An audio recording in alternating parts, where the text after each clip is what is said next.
Greetings once again from quarantine, everybody. Today, Front Stretch is proud to welcome on, as I unpin my video here, you will see it is Rajah Caruth. What is up, my man? How's everything going? I heard you just on your way back from GoPro Motorplex getting some laps in. Yes, sir. Thanks for having me on, Davey. Hope everybody's having a good day. Absolutely. So, Rajah, we got to get right into it. There's no real beating around the bush here. I mean, the last 10 days, 2 weeks or so have been interesting to say the least. On a personal level, I have listened, read, watched, talked to more people than I really ever have surrounding the issues that are going on in our country and in the world when it comes to racial injustice. And we had the message on Sunday at Atlanta from NASCAR President Steve Phelps pre-race, as well as a driver video. I'm curious, before we discuss anything else, including Bubba Wallace's shirt, Kirk Price taking a knee, how did that make you feel, the pre-race kind of atmosphere that was had at Atlanta on Sunday? Yeah, it was really touching, really, with Jusan Hamilton, a race director at NASCAR, opening it up for Steve, who's also a graduate of the NASCAR Driver Diversity Program.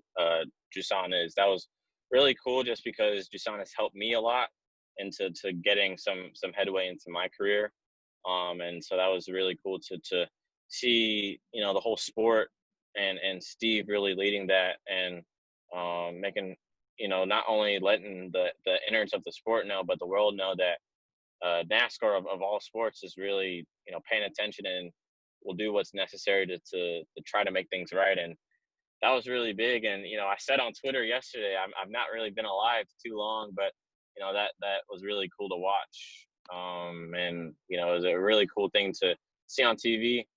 Circumstances, didn't allow fans to be there or else I would have been there on pit road, passing out business cards and whatnot. But it was a great thing, in terrible times. But it was very cool to have Steve and Jusan head that and, stop the cars on the front stretch as well.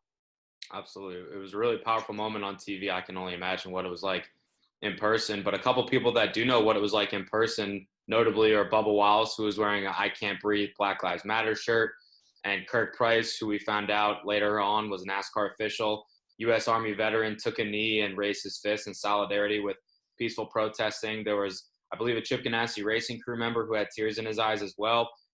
You obviously have a different perspective on all of this, something that I will never experience, and a lot of people watching the sport and at the track on Sunday never will either. Can you kind of take us behind the curtain a little bit? I mean, I saw you tweeted in all caps, "I love this sport," and then you corrected yourself. You said, "my sport." So what was that feeling like for you to understand how NASCAR has been in the past, 2, 3, even sometimes when you talk about it, 4 decades in terms of racial undertones, and to see the strides that they've made? How did that make you feel? Well, it felt really good just because, with those guys able to represent a lot of us that, weren't at the track, we're at home, we're not able to be there, and to represent how we felt. I think that was really big just because, I've been going to races since 2014, and my first Hot Packs experience was in 2018. And so ever since then, every time, seeing, driver diversity graduates and, people on pit crews, PR people, and, Brandon Thompson, Jason Simmons, in NASCAR, people like that have always, been there for me. And to see those guys, on Sunday, it was really cool just because, they represented a lot of us. And in the times where, sometimes we feel like our voices aren't heard and, people don't understand where we're coming from, to have, people represent us.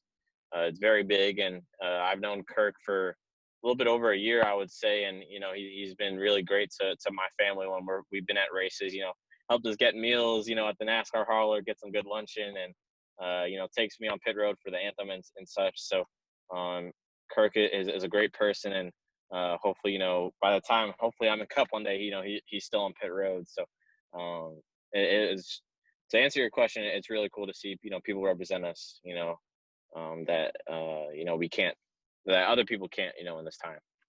And on a personal level with us too, I mean, we're DC born and bred, you more than me actually, in the city. And we see the cultural diversity that we have in the 202 and the 301 specifically.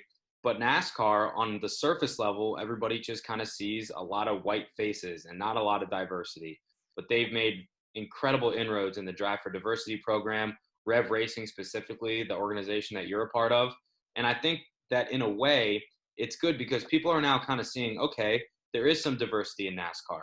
There's more than just Kyle Larson saying what he said and Daniel Suarez being the only Hispanic driver in the Cup Series right now and Bubba Wallace being the only black driver in the Cup Series right now. There's officials, there's executives, there's team members, there's team owners. There's a lot more than meets the eye on the surface of things. And I think that kind of moment pre-race and the last 2 weeks as a whole, it's allowed people to kind of see a lot of that. Do you kind of agree? Yes, 100%. Especially, with social media being the way it is, you have fans that people wouldn't, know that are, diehard fans, that are black people. And then you'll have people that are sim racers, people that race in real life that, and people that are, like you said, behind the scenes and really showing from an outsider standpoint that it's not as, it's more diverse than, from the cover, I guess, of it. Progress, that'll only be positive and will help the image of the sport to the common people in years to come. Absolutely. And let's get to the race because wasn't anything to write home about. It wasn't a barn burner, but Kevin Harvick just whooped them all. Once again at Atlanta, ran the Harvick line on the bottom, led the most laps, won his third career race there. And I'm curious as to your thoughts on the Dale Earnhardt salute at the end because he did it in 2001, he did it in 2018, and he said that he wanted to do it again now because in 2018 he actually had his gloves on, so he got it back for sure on that one. I think even though it's been 19, 20 years since he did it in 2001, it's still pretty cool to see a veteran of the sport, a champion, still recognizing the roots and kind of where he came from, Yeah, very cool. Harvick's been a Cup driver longer than I've been alive. So that kind of says and here on track and his impact from how it really affected people when the sport lost him, to see Harvick be who he is today, be who he is on track, off the track.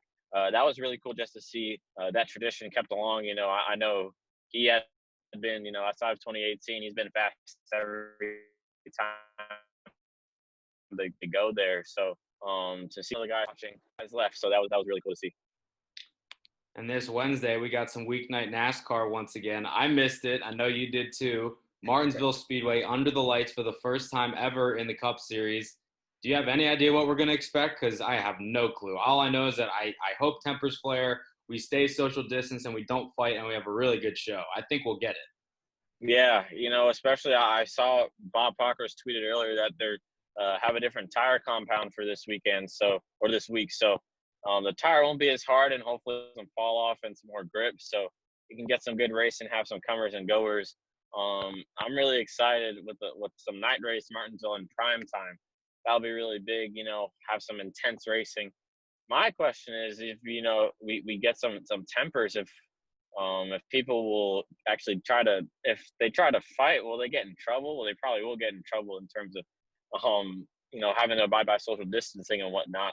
Will you just say, yelling at each other from 6 feet apart, or, I got you when this is over, you'll catch these hands. But I'm really excited to see the race on Wednesday. Martinsville is one of my favorite tracks, and the racing, no matter the package, no matter the tire, no matter the car to the series, the product is always really good in Martinsville. So it's going to be a really good show.